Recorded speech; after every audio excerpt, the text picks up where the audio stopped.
My name is Floyd Rowland. I'm from OSA, California, and I'm 58 years old. Very first time I actually knew I was having an atrial fibrillation attack was in June of 2007.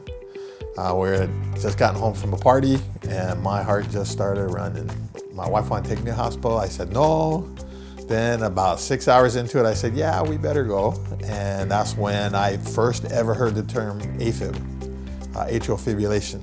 As time went on and I knew what was going on, no problem. I pop my baby aspirin when it's happening.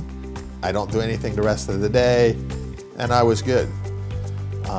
Until my wife started complaining to my brother, and she was telling him, you know, hey, he doesn't sleep good, he falls asleep driving, you know, he stops breathing in his sleep at night, and he's telling her, well, that's sleep apnea, you just got to get it taken care of. If you aren't doing the sleep apnea, getting that taken care of, we're not going to be able to fix your AFib, which is going to cause you even more damage to your heart down the road. Being a Marine staff NCO or NCO, your Marines come first.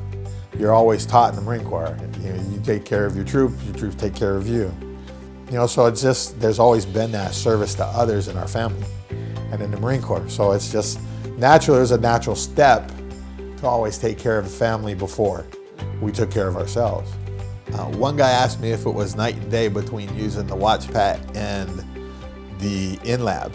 I said, no, it's not night and day. It's a totally different world. You get hooked up to the WatchPat, it's a finger. It's done in one night at home where you're comfortable. Also, it was very, very pleasant and surprising to use when I found out what my AHI number was. I was shocked. I at first thought, oh, middle of the road, yeah, that's cool. They go, no, 64 is not middle of the road. It's what it means is in an hour, I stopped breathing 64 times. She said, okay, well, we're gonna send you to a sleep doctor. The sleep doctor looked at it and said, how are you even alive? He put me on a CPAP machine. Woke up the next morning and I was like, oh, this is what sleeping feels like. You know, it was a whole nother world. I started being able to stay up longer, not falling asleep while I'm driving. I had the energy to actually go on walks and to do things. I have not, to this day, had an AFib event.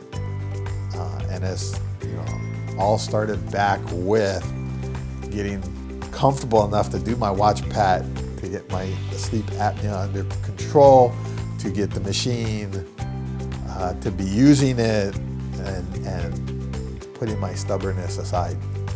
So I owe a lot to my lovely wife and my persistent, stubborn little brother, and the help that he's gotten through Itamar too.